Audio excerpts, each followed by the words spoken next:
আসসালামু আলাইকুম সুপ্রিয় শিক্ষার্থীবৃন্দ, কেমন আছো তোমরা?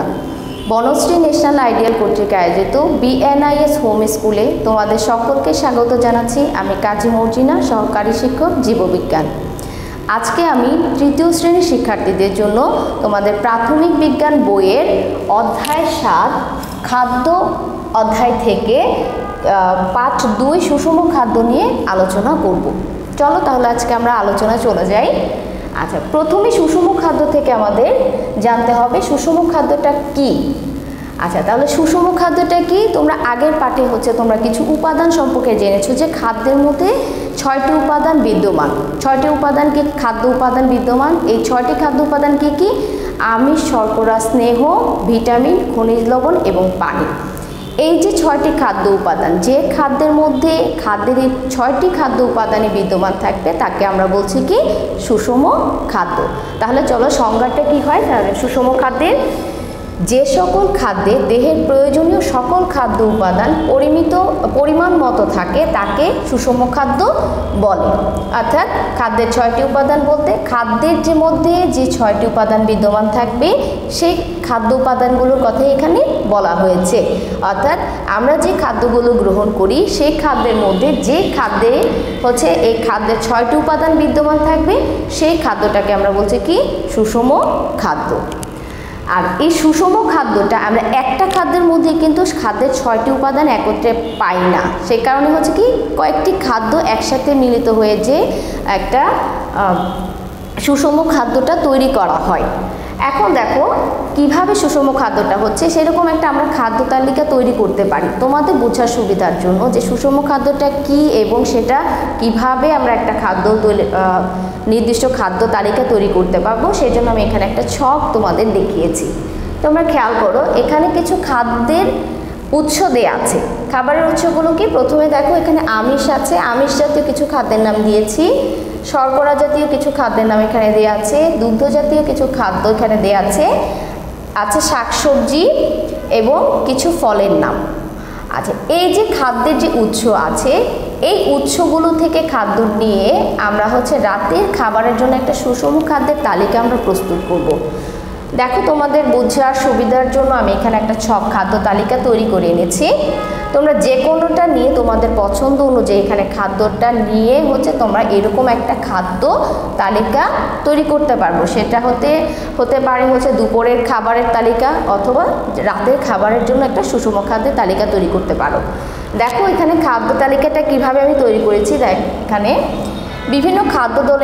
বিভিন্ন দলের খাদ্য, অর্থাৎ এখানে খাদ্য উপাদানগুলোর কিছু নাম দেওয়া আছে। যেমন প্রথমে আছে আমিষ। আমিষ হিসেবে আমি নিয়েছি মাছ। শর্করা জাতীয় খাদ্য হিসেবে নিয়েছি চাউল। দুগ্ধ জাতীয় খাদ্যের মধ্যে দুধ। শাকসবজি থেকে আমি নিয়েছি এখানে দেখো ফুলকপি আছে, ফুলকপি।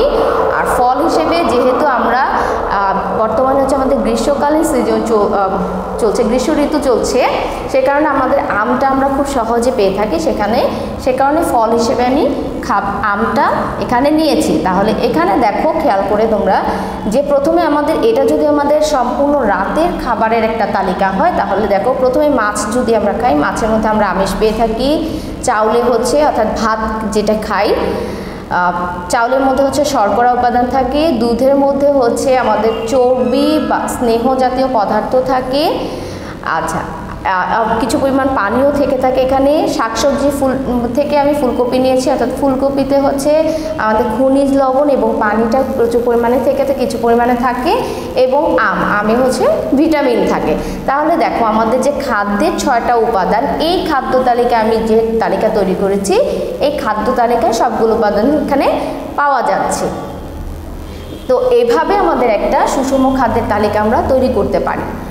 এখন চলো, এই যে আমরা সুষম খাদ্য বলছি, আমাদের সুষম খাদ্যটা গ্রহণ করতে হবে। সুষম খাদ্যটা কেন গ্রহণ করা আমাদের দরকার, আমাদের দেহের জন্য কেন প্রয়োজনীয় সে সম্পর্কে আমরা জানি। আচ্ছা, সুষম খাদ্যের প্রয়োজনীয়তা প্রথমে দেহকে সুস্থ রাখতে আমাদের সুষম খাদ্যটা গ্রহণ করা অত্যন্ত জরুরি। অর্থাৎ আমরা যে সুস্থ সবল থাকার জন্য আমাদের দেহকে রোগ প্রতিরোধ ক্ষমতা তৈরি করার জন্য, দেহ গঠনের জন্য ইত্যাদি কারণে হচ্ছে কি আমাদের সুষম খাদ্যটা প্রয়োজন। যেমন হচ্ছে শর্করা হচ্ছে আমাদের দেহের হচ্ছে কর্মক্ষমতা যোগায়, অর্থাৎ তাপশক্তি উৎপন্ন করে। তারপর স্নেহ জাতীয় পদার্থ যেটা আমরা গ্রহণ করি সেখানে প্রচুর পরিমাণে তাপশক্তি উৎপন্ন হয়, যেটা আমাদের কাজ করার শক্তি যোগায়। তাহলে প্রথম পয়েন্ট হচ্ছে কি আমাদের কেন প্রয়োজন সুষম খাদ্য গ্রহণ করা? আমাদের দেহকে সুস্থ রাখার জন্য হচ্ছে আমাদের সুষম খাদ্যটা গ্রহণ করা প্রয়োজন। নেক্সট আসে আমরা দেহকে শক্তিশালী রাখতে, অর্থাৎ আমাদের দেহের যে শক্তি উৎপন্ন হয় তা উৎপন্ন হয় এই যে খাদ্যের যে 6টি উপাদান আছে সেখানে প্রধান 3টি উপাদান থেকে কিন্তু আমরা শক্তিটা পেয়ে থাকি। প্রধান 3টি উপাদান কি? আমিষ, শর্করা আর হচ্ছে স্নেহ। আচ্ছা, দেহের স্বাভাবিক বৃদ্ধির জন্য সুষম খাদ্য গ্রহণ করা প্রয়োজন। যেমন শর্করা, আমিষ আর দুটো হচ্ছে কি আমাদের দেহের স্বাভাবিক বৃদ্ধি এবং আমাদের দেহ গঠনে সহায়তা করে। সে কারণে দেহের স্বাভাবিক বৃদ্ধির জন্য হচ্ছে আমাদের এই সুষম খাদ্যটা গ্রহণ করতে হয়। সবার শেষে হচ্ছে আমাদের রোগের আক্রমণ থেকে রক্ষার জন্য, অর্থাৎ আমাদের দেহে আমরা জানি কি ভিটামিন যে উপাদানটা আছে, খাদ্য উপাদান, ভিটামিনের কাজই হচ্ছে আমাদের দেহের মধ্যে হচ্ছে রোগ প্রতিরোধ ক্ষমতাটা তৈরি করা। এজন্য রোগ প্রতিরোধ ক্ষমতা অর্থাৎ রোগের আক্রমণ থেকে আমরা রক্ষা পেতে পারি যদি আমাদের দেহের মধ্যে রোগ প্রতিরোধ ক্ষমতাটা বেশি হয়ে থাকে। তো এই সুষম খাদ্যটা আমরা যদি গ্রহণ করি তাহলে আমরা দেহে রোগ প্রতিরোধ ক্ষমতার জন্য যে প্রয়োজনীয় ভিটামিন প্রয়োজন সেই ভিটামিনের চাহিদাটা পূরণ হয় এবং আমাদের দেহে অ্যান্টিবডি অর্থাৎ রোগ প্রতিরোধ ক্ষমতা তৈরির মাধ্যমে হচ্ছে কি আমরা রোগের আক্রমণ থেকে রক্ষা পেতে পারি।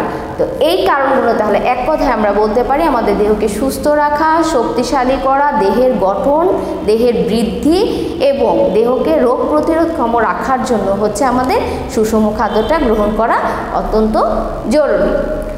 এখন চলে আসো খাদ্যের মধ্যে হচ্ছে পরিমিত পুষ্টিমান।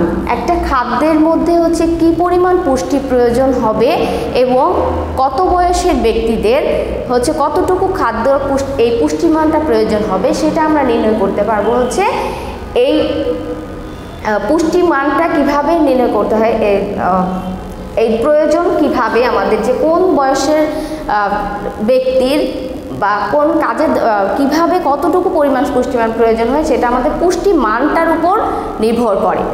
আচ্ছা, এক ধরনের খাদ্য এটা কিভাবে নির্ভর করে? এক ধরনের খাদ্যের সবগুলো পুষ্টি উপাদান থাকে না। আচ্ছা, এখানে দেখো খাদ্য তালিকাটা যদি আমরা খেয়াল করি তাহলে দেখা যাবে কি এখানে বিভিন্ন ধরনের খাদ্য আছে এবং বিভিন্ন খাদ্যের মধ্যে বিভিন্ন পুষ্টি উপাদানটা রয়েছে। তাহলে এক ধরনের খাদ্যের মধ্যে কিন্তু আমরা সবগুলো পুষ্টি উপাদান পাচ্ছি না, এজন্য পরিমাণ মতো বিভিন্ন খাদ্য আমাদের গ্রহণ করতে হবে।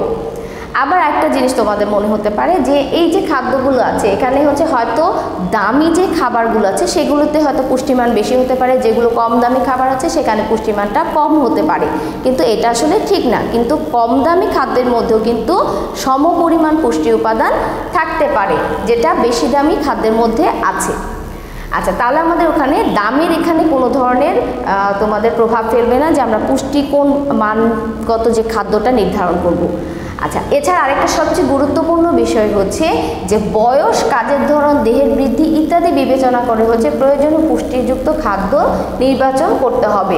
এই যে আমরা সুষম খাদ্যটা যদি আমাদের জন্য নির্বাচন করি তখন কোনো ব্যক্তির জন্য যদি আমরা নির্বাচন করতে দেয় তখন তার প্রথমত আমাদের খেয়াল রাখতে হবে সেই ব্যক্তির বয়স কত, সে কোন ধরনের কাজ করে, তার বৃদ্ধিটা, দেহের বৃদ্ধিটা কেমন হচ্ছে। যেমন ছোট বাচ্চাদের ক্ষেত্রে এক ধরনের হচ্ছে পুষ্টিমানের প্রয়োজন হয় বা পূর্ণবয়স্ক ব্যক্তির ক্ষেত্রে হচ্ছে আরেক ধরনের আমাদের পুষ্টিমান খাদ্য নির্বাচন করতে হয়। তাহলে আমাদের দেখতে হবে বয়স, কাজের ধরন এবং তার দৈহিক বৃদ্ধি, অর্থাৎ সে কাজটা কিভাবে করছে, কেউ হচ্ছে বেশি কাজ করছে, কেউ কম কাজ করছে, তার উপরে কিন্তু আমাদের এই পুষ্টিমানটা নির্ভর করে।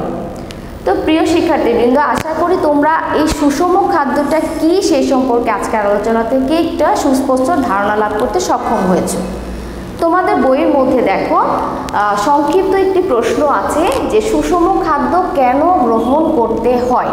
তোমাদের নেক্সট পরবর্তী দিনের যে প্রথম তোমাদের বার্ষিকের জন্য আশা করি এটা প্রথম বাড়ির কাজ, সংক্ষিপ্ত প্রশ্ন, সুষম খাদ্য কেন গ্রহণ করতে হয়। এই যে প্রশ্নটা আছে, আমি এতক্ষণ যে আলোচনা করলাম সুষম খাদ্যের যে প্রয়োজনীয়তা, এই অংশ থেকে হচ্ছে তোমরা সুষম খাদ্য কেন গ্রহণ করতে হয় এটার উত্তর তোমরা ভালোভাবে লিখতে পারবে। আজকে এ পর্যন্তই, আশা করি তোমরা সবাই বুঝতে পেরেছো। পরবর্তী ক্লাস দেখার জন্য তোমাদের আমন্ত্রণ রইল। ধন্যবাদ সবাইকে।